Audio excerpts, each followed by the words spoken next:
गुरु स्वागत है आपका वक्तव्य पे। गुरुर्विष्णु गुरुर्देवो महेश्वरा गुरुर्साक्षात् परब्रह्म तस्मै श्री गुरुवे नमः। अस्मद् श्री गुरुभ्यो नमः।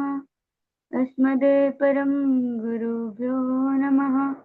अस्मद् सर्व गुरुभ्यो नमः। श्री राधा कृष्णाभ्यां नमः। श्रीमते रामानुजाय नमः। लंबोदरं परं सुन्दरं एकदन्तं पीताम्बरं त्रिनयनं परमं पवित्रम् उदयदधिवाकरनिभोज्वलकान्तिकान्तं विघ्नेश्वरं सकलविघ्नहरं नमामि। शरीरं स्वरूपं ततो वा कलत्रं यशश्चारुचित्रं धनं मेरुतुल्यम् मनश्चैन लग्नं श्रीगुरुरं विपद्मे तथा किं नारायणं नमस्कृत्य नरं चैव नरोत्तमं देवीं सरस्वती व्यासं ततो जयमुदीरयेत्। जयतु देवो देवकी नन्दनोऽयं जयतु कृष्णो वृषभवंशप्रदीप। जयतु मेघश्यामलः कोमलाङ्गा जयतु पृथ्वीभारनाशो मुकुन्द। कृष्ण त्वदीयपदे पङ्कजं पञ्जरान्ते अद्यैव मे विशतु मानसराजहंसः। प्राणं प्रयाणं समये कपवात पित्ते कण्ठावरोधनविदो स्मरणं कुतस्ते।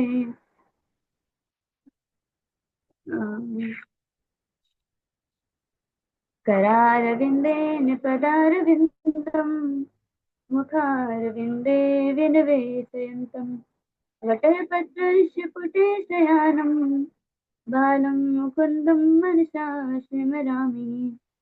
रामाय रामभद्राय रामचन्द्राय वेदसे रघुनाथाय नाथाय सीताय पतये नमः।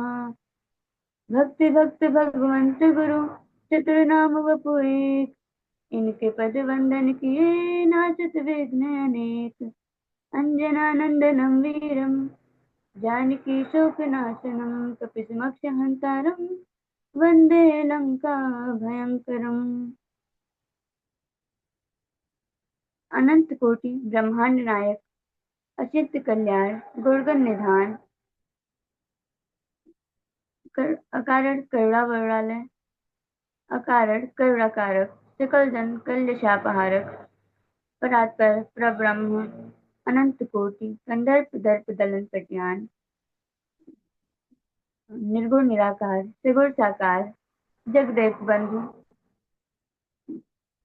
करुणेक सिंधु सच्चिदानंद घन परमात्मा श्री कृष्ण और श्री किशोरी जी के युगल चरणारविंदों में दास का बारंबार प्रणाम। समानुपस्थित भगवत प्रेमी भगवत जनों एवं समस्त मातृ शक्तियों सिया राम मैं सब जग जानी करो प्रणाम सूर जग पानी। आप सभी को दास का बारंबार प्रणाम। तो जैसा कि गुरु जी से हमारा परिचय आप सभी को पूर्ववत प्राप्त हो चुका है, किंतु फिर भी परिचय तो देना चाहिए क्योंकि प्रथम वक्तव्य है।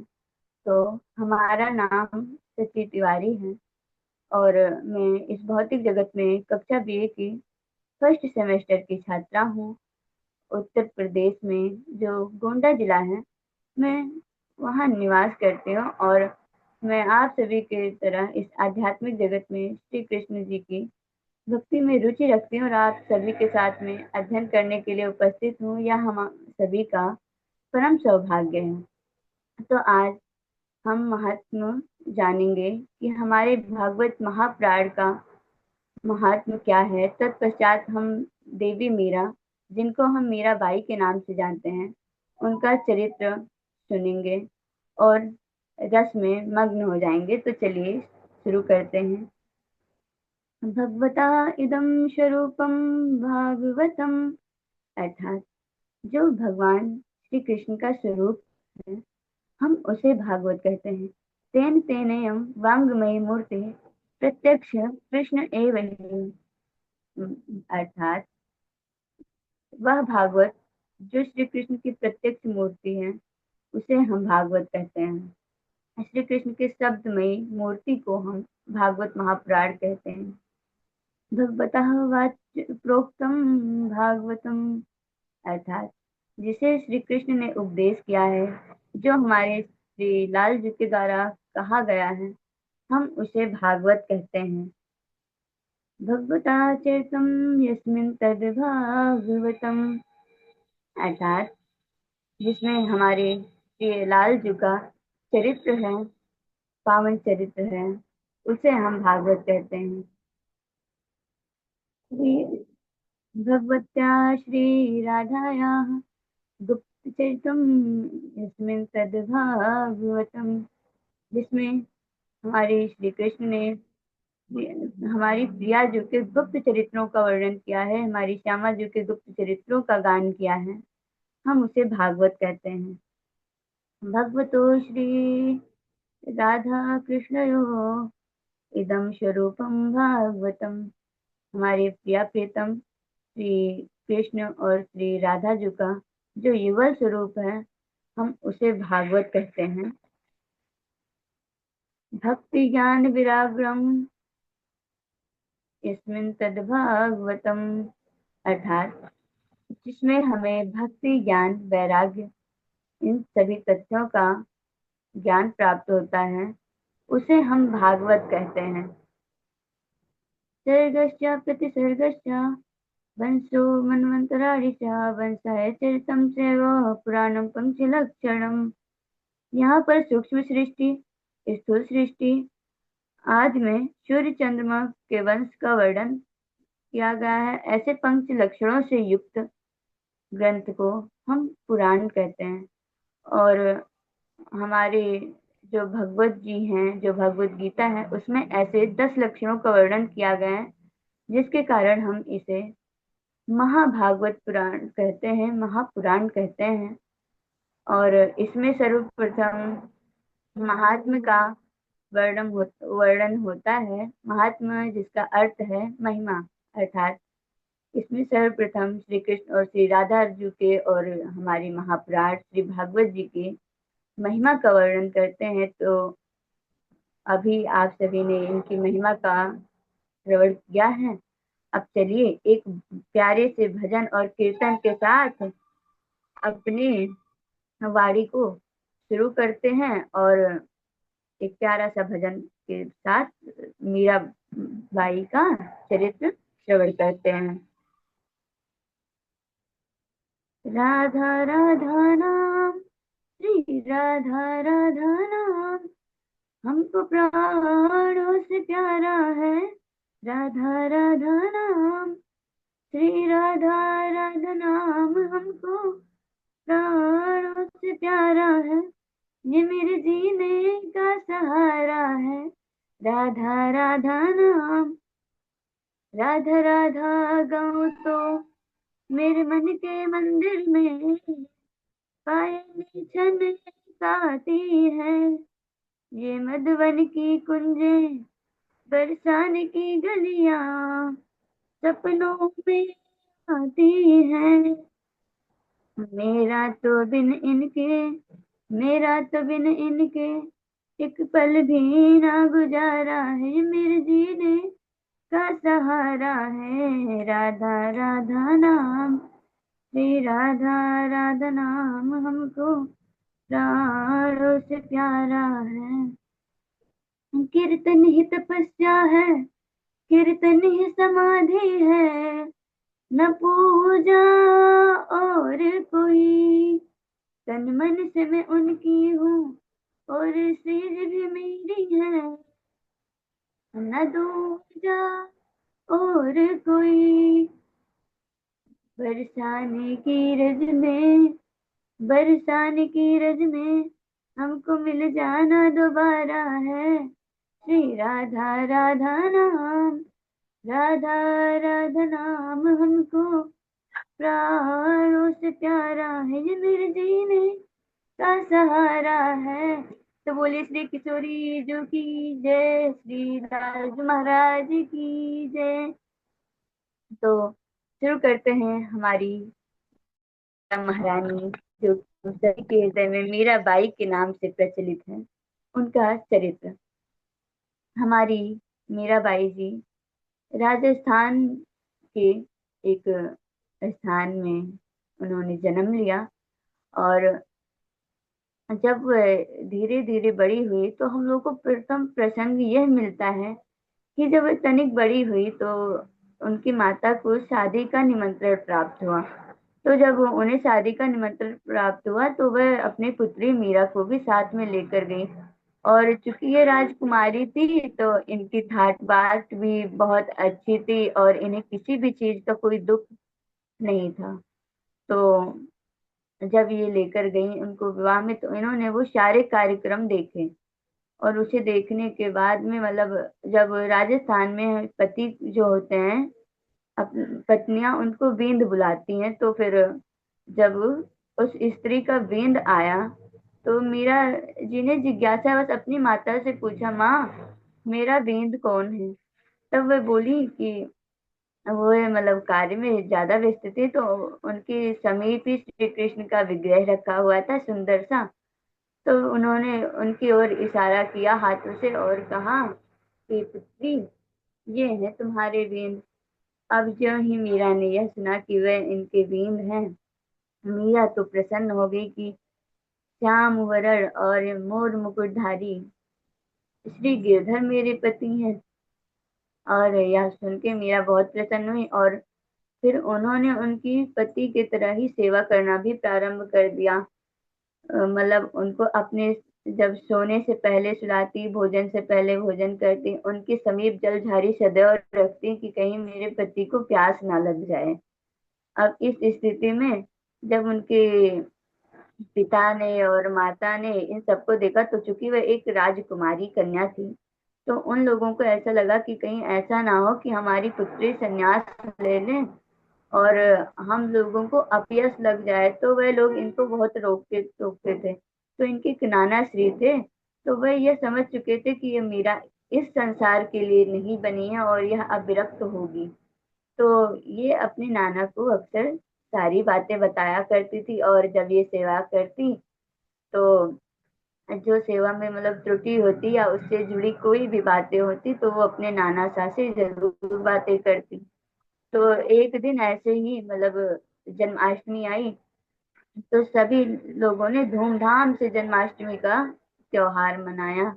अब जन्माष्टमी त्योहार सभी ने मनाया और वहां मीरा बहुत उदास थी, क्योंकि मीरा को ऐसा लग रहा था कि गिरधर गोपाल की प्रतिमा मेरे संग में क्यों है, मेरे संग में मेरे श्री कृष्ण प्रत्यक्ष रूप से क्यों नहीं विराजमान है। ऐसी क्या भूल हुई। तभी उन्हें अचानक से एक बात स्मरण आई कि अरे मेरे गिरधर को तो लुका छिपी का खेल जो है वह बहुत पसंद है। हाँ, पसंद है मतलब। तो उन्होंने सोचा कि चलो अब हम लुका छिपी का खेल खेलते हैं, जिसमें मैं अगर श्री कृष्ण को पकड़ूंगी तो वह सत्य में हो सकता है मेरे सामने इस दास के सामने प्रस्तुत हो जाए। और हुआ भी कुछ ऐसा कि आगे उन्होंने ऐसी क्रीड़ा रचना करी। उन्होंने श्री कृष्ण के मंदिर में जाकर द्वार बंद किए और अपने वास्तविक वेश, राजसी वस्त्र को निकालकर अपने वास्तविक वेश को धारण किया, जो कि उनका जोगिया वेश था हम कह सकते हैं। तो उसको धारण करने के पश्चात फिर मीरा महारानी ने श्री कृष्ण के समक्ष घूमना प्रारंभ किया। और उसके पश्चात जैसे छोटे बच्चे होते हैं वे लुका छिपी का खेल खेलते हैं, उस तरीके से आंख मिचोली खेल रही है मीरा। और आगे जो भी सामान आता जा रहा है श्री गोविंद उसे अपने कर पल्लवों से हटाते जा रहे हैं। ऐसी लीला है हमारे प्रभु की। तो उस समय मीरा के कुंडल कहीं अलग पड़े हैं, झूमर कहीं लटक रहा है और मसाले कहीं लगी हुई हैं। तो कन्हैया कभी मसालों को हटाते और कभी उस कुंडल को हटाते, तो कभी उनको पीछे से हाथ धरते। मीरा पीछे मुड़ती तो फिर कन्हैया नजर नहीं आते, फिर आगे की ओर बढ़ चलती। और फिर ऐसे करते करते श्री कृष्ण उनके सामने आए और मीरा को एक दिव्य तेज प्रतीत हुआ। तो उन्होंने अपनी आंखों की जो पट्टी थी वह खोल के देखा। उन्हें गिरधर गोपाल साक्षात अपने रूप में दिखे और वह मारी खुशी की रो पड़ी और उनके चरणों में गिर पड़ी कि प्रभु, आज आप आ गए। आज आपने हमारी पुकार सुन ली और मुझे धन्य कर दिया प्रभु। और आप अपनी दुल्हन को कब लेकर जाएंगे? क्या आप मुझे लेने आए हैं? तो श्री कृष्ण ने दुखी मन से कहा, नहीं मीरा, अभी तुम्हारा समय मेरे संग में आने का नहीं हुआ है। तुम धैर्य धारण करो। एक दिन ऐसा आएगा जब मैं तुम्हें अवश्य लेकर जाऊंगा। तब तक अभी तुम्हारे जीवन की बहुत सारी कथाएं हैं जो तुम्हें अभी पूर्ण करनी है। तो तुम अभी यहीं रहोगी, मैं तुम्हें नहीं ले जा सकूंगा, किंतु मैं तुम्हें ये वचन देता हूँ कि समय समय पर आवश्यकता पड़ने पर मैं अवश्य तुम्हारे साथ दूंगा और मैं अवश्य तुम्हारे ही साथ रहूंगा। जब मीरा ने ऐसा सुना तो वह तनिक दुखी तो हुई, किंतु उसे संतावना हुई कि चलो ठीक है, हमारे गोविंद, हमारे गिरधर कम से कम हमारे संग तो रहेंगे। ऐसा कहते श्री कृष्ण अंतर ध्यान हो गए। और उधर जब उनके परिवार वालों ने मीरा को उत्सव में नहीं पाया तो वह सोच में पड़ गए कि हमारी मीरा, हमारी पुत्री जो कि श्री गोविंद की इतनी बड़ी भक्त है, अनन्य भक्तन है, वह आखिर उत्सव से छोड़कर ऐसे चली क्यों गई उठकर। और जब वह गए तो उन्होंने दरवाजा भीतर से बंद पाया तो वह परेशान हो गए, दरवाजा पीटने लगे। तब तक हमारे गोविंद अंतर ध्यान हो चुके थे। तो मीरा ने द्वार खोला तो वह लोग मीरा को गले से लगा लिए और पूछे, क्या हुआ पुत्री, तुमने दरवाजा क्यों बंद कर रखा था और क्या कारण हुआ जो तुम गोविंद के ऐसे चली आई उत्सव से उनके। तो वह बोली कि पिताश्री और माताजी, मुझे क्षमा करिएगा, किंतु मैं उनकी प्रतिमा के साथ में क्या करती जब मैं प्रत्यक्ष श्री गोविंद के संग में क्रीड़ा कर रही थी। मेरे गोविंद तो यहाँ थे, मैं तो उनका उत्सव उनके संग में मना रही थी। तो उनके पिता और माता को लगा कि यह बहकी बहकी बातें कर रही है, बहक गई है और कृष्ण भक्ति का नशा इस पे ज्यादा ही चढ़ रहा है। अब वह क्रोधित होकर वहां से तुरंत चले गए। अब वह जब अपनी नाना के पास गई और दुखी मन से सारी बातें बताने लगी तो नाना श्री ने कहा, हाँ पुत्री, मुझे यह ज्ञात है और मुझे पहले ही संदेह हो गया था कि आज गिरधर तुमको दर्शन देने वाले हैं। और तुम निश्चिंत रहो, तुम जिस भी मार्ग पर चलोगी वह अवश्य सफल होगा और गिरधर आपके हमेशा साथ रहेंगे। ऐसा कहा तो मीरा को तो तनिक धैर्य हुआ और वह अपने भक्ति पथ पर आगे बढ़ती रही। सारा कुछ अच्छा चल रहा था कि मीरा बड़ी हो गई। अब मीरा जब बड़ी हो गई तो उनके विवाह की बातें चलने लगी कि अब हमारी पुत्री बड़ी हो गई है, अब उसका विवाह कर देना चाहिए, कन्यादान होना चाहिए। अब उस समय जब मीरा ने यह सुना तो उनके पैरों तले जमीन खिसक गई कि महाराज गोविंद के अलावा तो मेरा कोई दूसरा नहीं है। मेरे तो एक गिरधर गोपाल है, दूसरो ना कोई, जाके सिर मोर मुकुट मेरो पति सोई। कि जिसके सर पे मोर मुकुट है मेरा तो पति वही है, और गिरधर गोपाल के अतिरिक्त मेरा तो कोई है ही नहीं संपूर्ण जगत में। मैं भला किससे विवाह कर सकती हूँ। तो मीरा ये कई बातें सोचती, मन ही मन में परेशान रहती। किसी ने मीरा की एक ना सुनी और मीरा का विवाह राजा भोज के संग में तय कर दिया। राजा भोज की जब दिखाई होने को थी, तब जब वे आए तो द्वार खुला। उसके पहले मीरा पूजा आसन पर बैठी थी और उनकी माता की बातें चल रही थी। तो मीरा सहसा बोल बोल रही थी कि माँ, मेरा गिरधर गोपाल के अतिरिक्त है ही कौन। जो कि राजा भोज ने सुन लिया था और सारी बातों को तो नहीं सुन पाए, चूंकि वह बाद ही में प्रस्तुत हुए थे। तो उतनी बात उन्होंने सुन ली कि मेरा गिरधर गोपाल के अतिरिक्त और है ही कौन। तो आए, बैठे, उनका आतिथ्य सत्कार हुआ, सारा कुछ हुआ।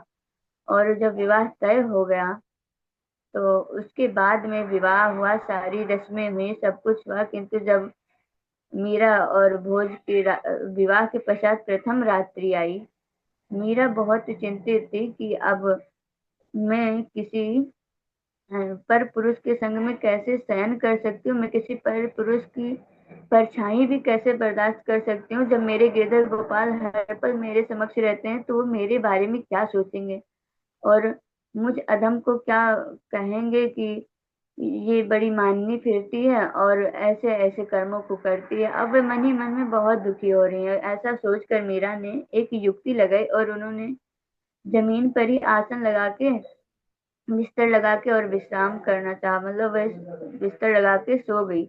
अब उसी समय राजा भोज का आगमन हुआ। तब वे सोच में पड़ गए कि अरे, ये राजा की पुत्री हैं और राजकुमारी हैं, तो इनका जमीन पे सोने का आदत तो कदापि नहीं हो सकता। आखिर ऐसा क्या कारण है कि मीरा जमीन पे लेट गई बिस्तर छोड़ के। तो फिर मीरा मतलब सोने का नाटक कर रही थी। तो उस समय पे मतलब उन्होंने अपनी बंसी श्री कृष्ण की ओर फेंका और मन ही मन में प्रभु का स्मरण किया कि हे गिरधर, अगर मैंने कभी आपकी आराधना अपने पति रूप में सच्चे हृदय से करी है तो हे गिरधर, आप इनको अपने रूप का दर्शन कराइए, रूप माधुर्य का दर्शन कराइए, और मेरा भी कृतकृत्य करिए ताकि मैं इनसे बच सकूं। अब इस स्थिति में ऐसा ही हुआ, जो ही उनका ध्यान बंसी पे गया तो वे बंसी उठाने लगे। तभी उनकी निगाह सहसा गोविंद के मूर्ति पर पड़ी।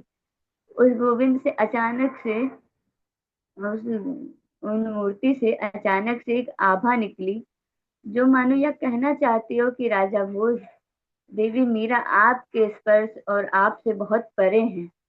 आप इन ये आपके योग्य नहीं है और ना आप कभी इन्हें प्राप्त कर सकते हैं। राजा भोज ने देखा, गोविंद का दर्शन किया, वे मन ही मन में बहुत प्रसन्न हुए और फिर वे सो गए। अब अन्य दिवस की सारी दिनचर्या हुई। जब पुनः रात्रि हुई, अब मीरा अत्यंत दुखी और परेशान हो गई कि एक दिन तो मैंने इस तरीके से व्यतीत कर दिया शीघ्रता के साथ सोकर, किंतु अब मैं ऐसा क्या करूं जिससे राजा भोज मेरे कदाप भी करीब ना आ सके। उस स्थिति में मीराबाई ने सोचा कि अब ये अवसर उचित होगा कि मैं राजा भोज को समस्त सच्चाई बता दूं। उन्होंने राजा भोज को बुलवाया और कहा कि दूर से प्रणाम किया और बोली कि राजा भोज, मुझे आपको बहुत ही ज्यादा महत्वपूर्ण एक सच्चाई बतानी है जिससे आप वंचित हैं, और मेरे विचार से यह आपको जानना अति आवश्यक है। राजा भोज ने कहा, हाँ बताइए, मैं खाली हूँ तो आप इस समय मुझे बता सकते हैं, किंतु तनिक शीघ्रता करिएगा। तो उन्होंने कहा, हाँ ठीक है, आप बैठ जाइए, मैं बताती हूँ। क्योंकि यह बात ऐसी है कि शीघ्रता पूर्वक हो जाएगी किंतु आपका हृदय स्थिर नहीं रह सकेगा। अब उन्होंने बताया कि राजा भोज, मेरे पिता ने माता ने बिना मेरे चाहे आपका वरण कराया मेरे द्वारा, और आपको वर कर मैं यहाँ आई, किंतु जो मेरा मन है वह श्री गोविंद के अतिरिक्त अन्य कहीं भाता ही नहीं। मैं क्या करूं, मैंने उनको बचपन से ही पति रूप में माना है, तो मैं आपको पति कैसे मान लूं। आप मेरे लिए सदैव एक परपुरुष के दृष्टि में ही देखे जाएंगे, और जिससे आपको भी ग्लानि होगी और मुझे भी दुख होगा। मैं चाहती हूँ कि आप दूसरी शादी कर ले। और यह कहते मीरा रो पड़ी। जब मीरा रो पड़ी तो राजा भोज से देखा नहीं गया और उन्होंने उनको सारी सच्चाई बताई कि मीरा, उस क्षण को याद करो जब मैं तुमको देखने गया था, तब तुम अपनी माता से जो बातें कर रही थी कि मेरा तो गिरधर गोपाल का तो अन्य कोई है ही नहीं। तभी मैं यह समझ गया था और मैंने वो बातें तुम्हारी सुन ली थी। और तब मैं यह समझ गया था कि तुम श्री कृष्ण की अनन्य दास हो और तुम उन्हें पति रूप में ही चाहती हो। और मैंने तुमको वरा इसलिए कि अगर कोई अन्य पुरुष आता और तुमको वर ले जाता तो न तुम प्रसन्न रहती न वह पुरुष प्रसन्न रहता। तो मीरा ने कहा कि तो क्या आप प्रसन्न हैं इस विवाह से? तो उन्होंने कहा, नहीं, मैं प्रसन्न तो नहीं हूँ, किंतु इसके पीछे एक बड़ा रहस्य है। देखो, तुम यहाँ पे सुरक्षित रहोगी, मेरे दृष्टि में रहोगी, तुम्हें कोई हानि नहीं होगी और मुझे श्री कृष्ण का दर्शन प्राप्त होगा। यही सोचकर मैंने तुमसे विवाह किया था और तुम कदापि चिंता ना करो। तब मीरा ने कहा कि आप बहुत बड़े उपकारी हैं, मेरे ऊपर आपने बहुत बड़ा उपकार किया है और मेरे भार को, मेरे मन को आपने हल्का करा है। और वह रोते हुए उन्होंने एक वचन मांगा कि राजा भोज, सारी चीजें तो ठीक है, किंतु आप मुझे आज और इसी वक्त वचन दीजिए कि आप मुझे कभी मेरी बिना इच्छा के स्पर्श भी नहीं करेंगे। राजा भोज ने साहस यह वचन दे दिया मीराबाई को, और वे तुरंत चल दिए, बाहर चले गए। अब जब वे बाहर चले गए तो मीरा मन ही मन में प्रभु को धन्यवाद देने लगी कि हे प्रभु, आपका कोटि कोटि धन्यवाद, आपने जो मेरे लिए किया है मैं यह एहसान कभी नहीं चुका सकती, और आपने जो किया है वह साबित कर दिया कि एक वीर ही अपनी पत्नी के लिए कर सकता है। अब मीराबाई तो प्रसन्न हो गई। समय बीतता गया और एक दिन राजा भोज का तबीयत अचानक से बहुत खराब हो गया। राजा भोज की मृत्यु हो गई उस तबीयत खराब होने के कारण। और जब राजा भोज की मृत्यु हो गई तो देवी मीरा स्वच्छंद रूप से अब हमारे रसिकों और संतों के संग में नाचती गाती, भजन करती, पूरा दिन मंदिर में व्यतीत करती। और यह चीज उनकी जो छोटा मतलब देवर था मीरा बाई का, और जो राजा भोज के छोटे भाई थे, तो उनको यह कदापि नहीं पसंद था, क्योंकि वह एक रानी थी। तो किसी को भी यह कदाचित बुरा लगे कि यह संतों के संग में नाचती गाती हैं। तो उस स्थिति में राजा भोज के भाई राणा सा बहुत क्रोधित होते उन पर, और उन्होंने एक बार क्रोध की संपूर्ण सीमा ही पार कर दी महाराज। उन्होंने एक बार एक जो सर्प पालने वाला होता है उससे उन्होंने एक बहुत भारी विष बनवाया और जाके मीरा को दे दिया और कहा मीरा, और जाके अपनी छोटी बहन से, शायद छोटी बहन थी, मतलब पूर्णतः स्मृत तो नहीं है, किंतु शायद उनकी बहन थी जो मीरा की ननद थी, उनके हाथों से भिजवाया और कहा कि कह देना कि भाभी सा, यह आपके लिए मथुरापुरी से प्रसाद आया है। तो उन्होंने ऐसा ही किया, वे गई और प्रसाद पान करने के लिए उनसे कहा। अब मीरा ने ज्यों ही प्रसाद पान किया, ज्यों ही विष का पान किया, त्यों ही उनका शरीर नील वर्ण का हो गया महाराज। विष इतना तीव्र था कि उनका पूरा शरीर नीला पड़ गया। किंतु मीरा महारानी ने तो उसे अमृत समझ के पिया था, उन्होंने तो कभी उसे भी समझा ही नहीं था, जिसके कारण वह स्वतः ही सही हो गई, ठीक हो गई। और यह सारा दोष फिर किस पे आया? यह आया उस विष बनाने वाले पे। और राजा भोज का जो भाई था राणा, उन्होंने कहा कि कदाचित तुमने ही कोई भूल करी है, तुमने विष में हेर फेर किया होगा कि महारानी जीवित रहे, तुम्हें मृत्यु दंड दिया जाएगा, अन्यथा तुम यह विष पान करके दिखाओ। महाराज ज्यों ही वह विष उस व्यक्ति ने पान किया, त्यों ही उसके प्राण पखेरु उड़ गए, वह समाप्त हो गया उसका जीवन।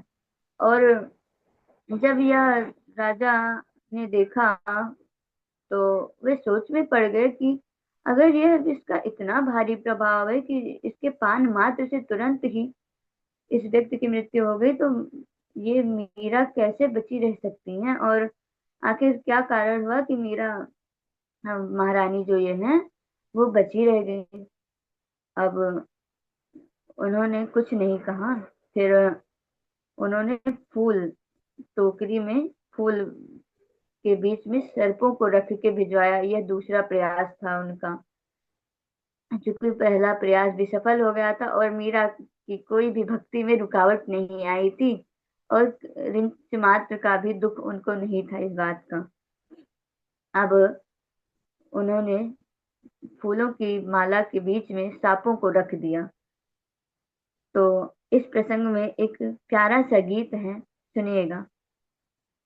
मीरा ने मूरत को जो सुलाया, मीरा ने मूरत को जो सुलाया, तो नटवर भी जाग के सो गया होगा, नटखट भी जाग के सो गया होगा। गोद के स्पर्श में मोद को पाकर, गोद के स्पर्श में मोद को पाकर, पाहन भी कोमल हो गया होगा, पाहन भी कोमल हो गया होगा। मीरा ने प्रेम की बेले जो बोई, हो मीरा ने प्रेम की बेले जो बोई, तो कान्हा भी अंकुर बो गया होगा, कान्हा भी अंकुर बो गया होगा। हो श्याम की मोहिनी मूरत देख के मूरत में ही समा गई मीरा, श्याम की मोहिनी मूरत देख के मूरत में ही समा गई मीरा। अब बांध के घुंघरू जो नाची तो नाची की नाची को नाचे नचा गई मीरा, नाची को नाचे नचा गई मीरा। ओ कृष्ण को राधा को कृष्ण की देह मिली, श्री राधा को कृष्ण की देह मिली, दिन बिन देह के नेह निभा गई मीरा, बिन देह के नेह निभा गई मीरा। ब्रज भूमि में कृष्ण ने रास रचा, ब्रज भूमि में कृष्ण ने रास रचा, मरुभूमि में फूल खिला गई मीरा, मरुभूमि में फूल खिला गई मीरा। कृष्ण ने दोपहर में राधा को गाया, ओ कृष्ण ने दोपहर में राधा को गाया, तो कलयुग में कृष्ण को गा गई मीरा, कलयुग में कृष्ण को गा गई मीरा। फूलों में सांप को देख के माला में धागे सी सांप को सी गई मीरा, धागे सी सांप को सी गई मीरा। राणा ने प्याला दिया विष का, और सोचा अभी के अभी गई मीरा, सोचा अभी के अभी गई मीरा।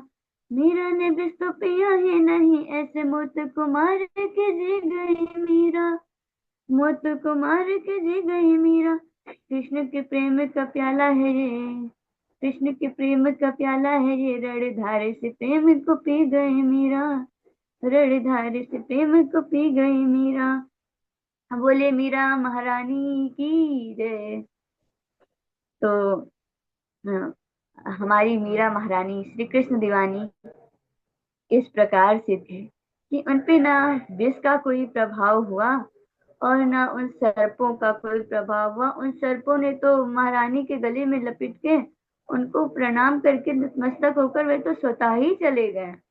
जब राणा साहब ने यह देखा तो और भी रोष में भर गए, और उन्होंने सोचा कि आखिर ऐसा है क्या हमारी मीरा में, इन भाभी साहब जो इस प्रकार से मतलब सर्प भी इनको डस नहीं रहे हैं और इन पे विष का भी कोई असर नहीं हो रहा है। यह बड़े आश्चर्य की बात है। अब उन्होंने सोचा कि इनके ऊपर भूत या कोई प्रेत का बाधा है। तो कहते हैं राणा ने ओझा बुलाया, कहा कि भूत या प्रेत है मीरा के ऊपर, भूत या प्रेत है मीरा के ऊपर।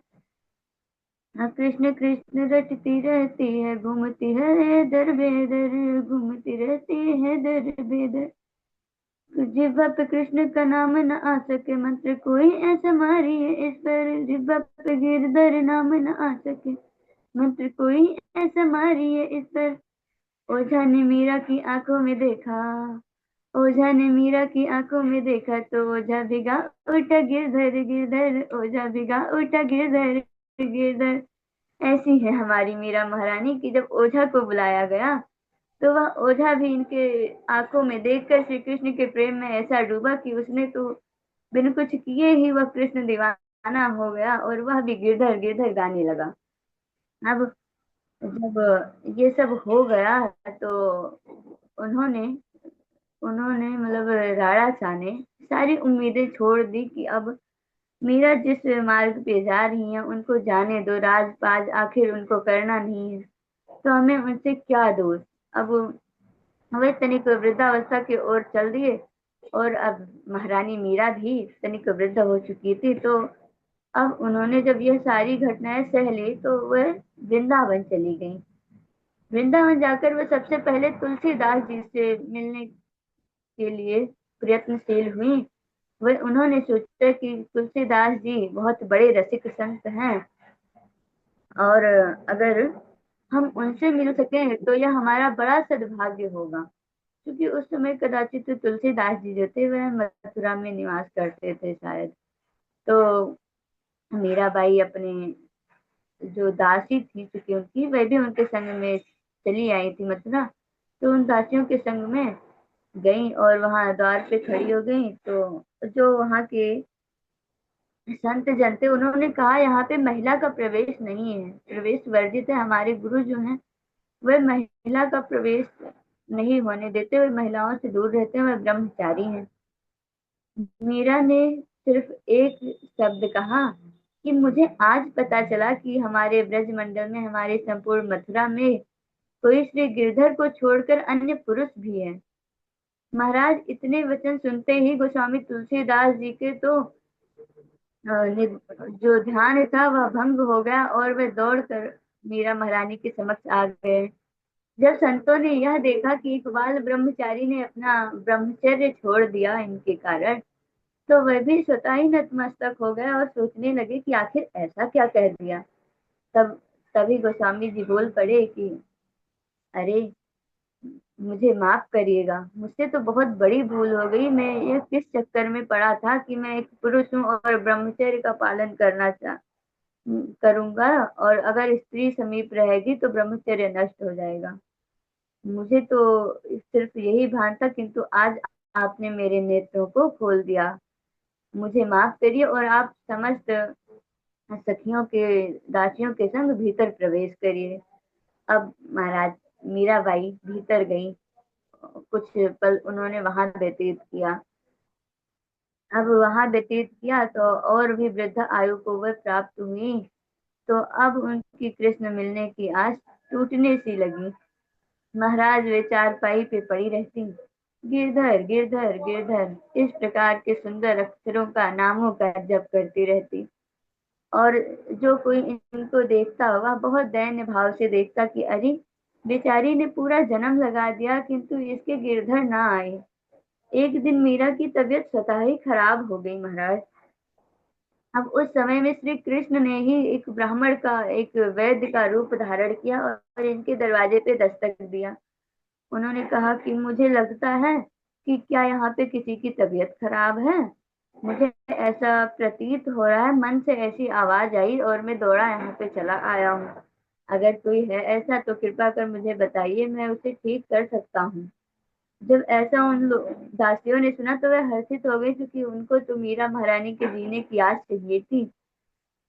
अब वह प्रसन्न हो गई और कहा कि ठीक है, आप भीतर प्रवेश करिए, और ये हमारी महारानी है। तो उन्होंने देखा महारानी है और जोगन वेश में। तो उन्होंने पूछा कि तो ये महारानी की ऐसी स्थिति भला कैसे है। तो वे गिरधर ही संपूर्ण चीजें जानते हैं, फिर भी लीलाएं कर रहे हैं, देखिए कैसे।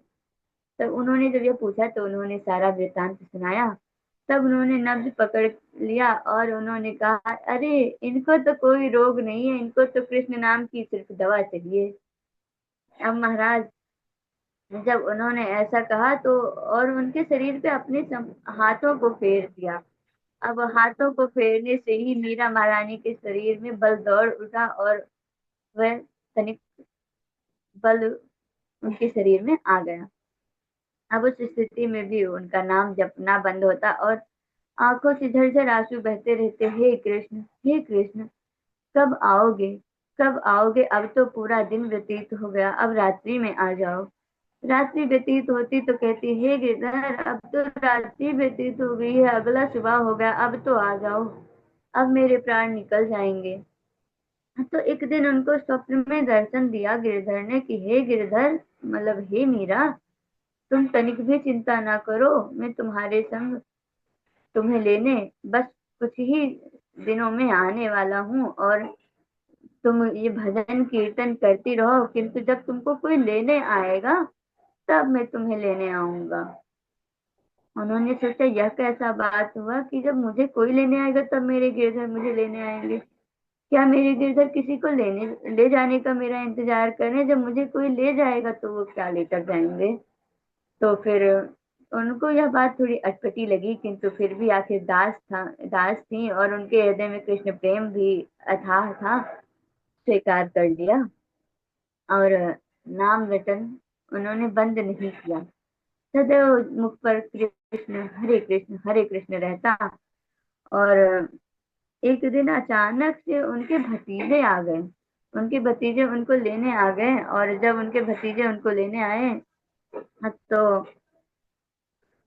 उनको यह बात समझ नहीं आई कि अब तो मैं इतनी वृद्ध हो गई हूँ, अब तो मैं मरणासन पे हूँ।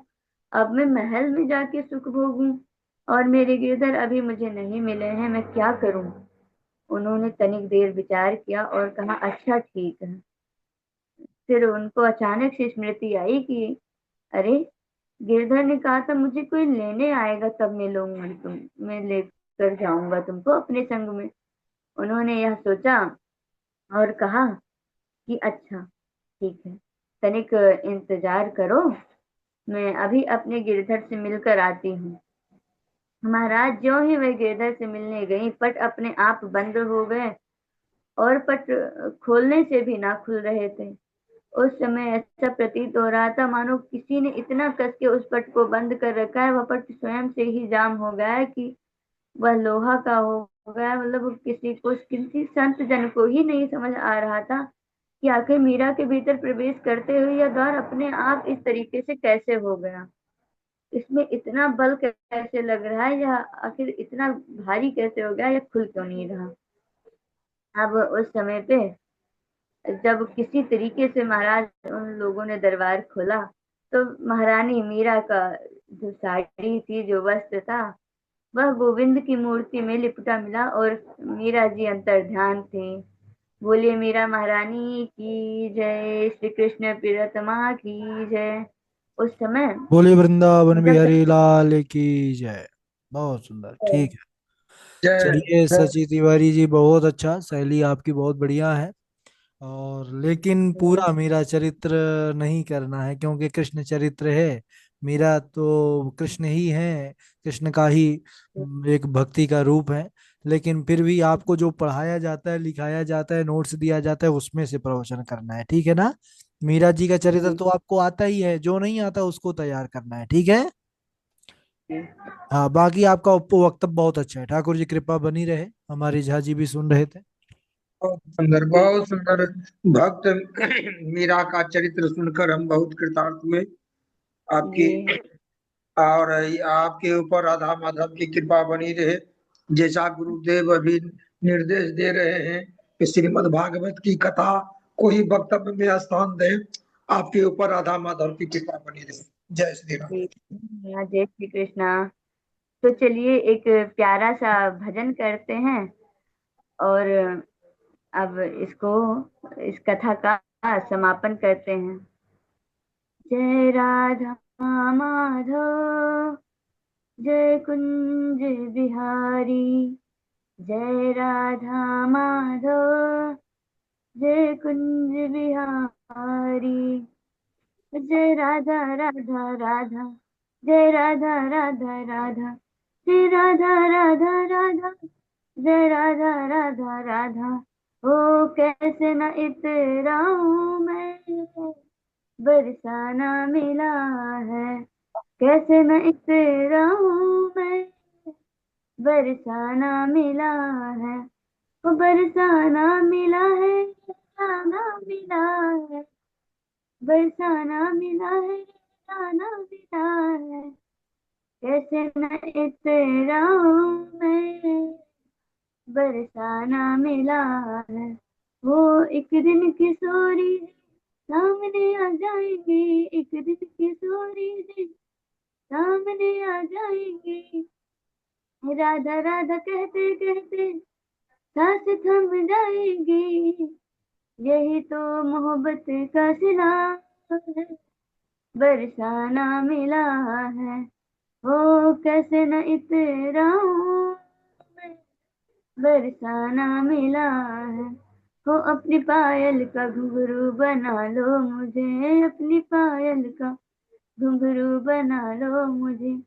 चरणों से अब लिपटा लो मुझे, चरणों से अब लिपटा लो मुझे। अपनी पायल का घुंघरू बना लो मुझे। राधा राधा, राधा राधा राधा, राधा राधा, राधा राधा राधा। बोलो वृंदावन बिहारी लाल की जय, श्री राधा माधव की जय। श्री सतगुरु की चरणों में बारंबार प्रणाम। ठीक।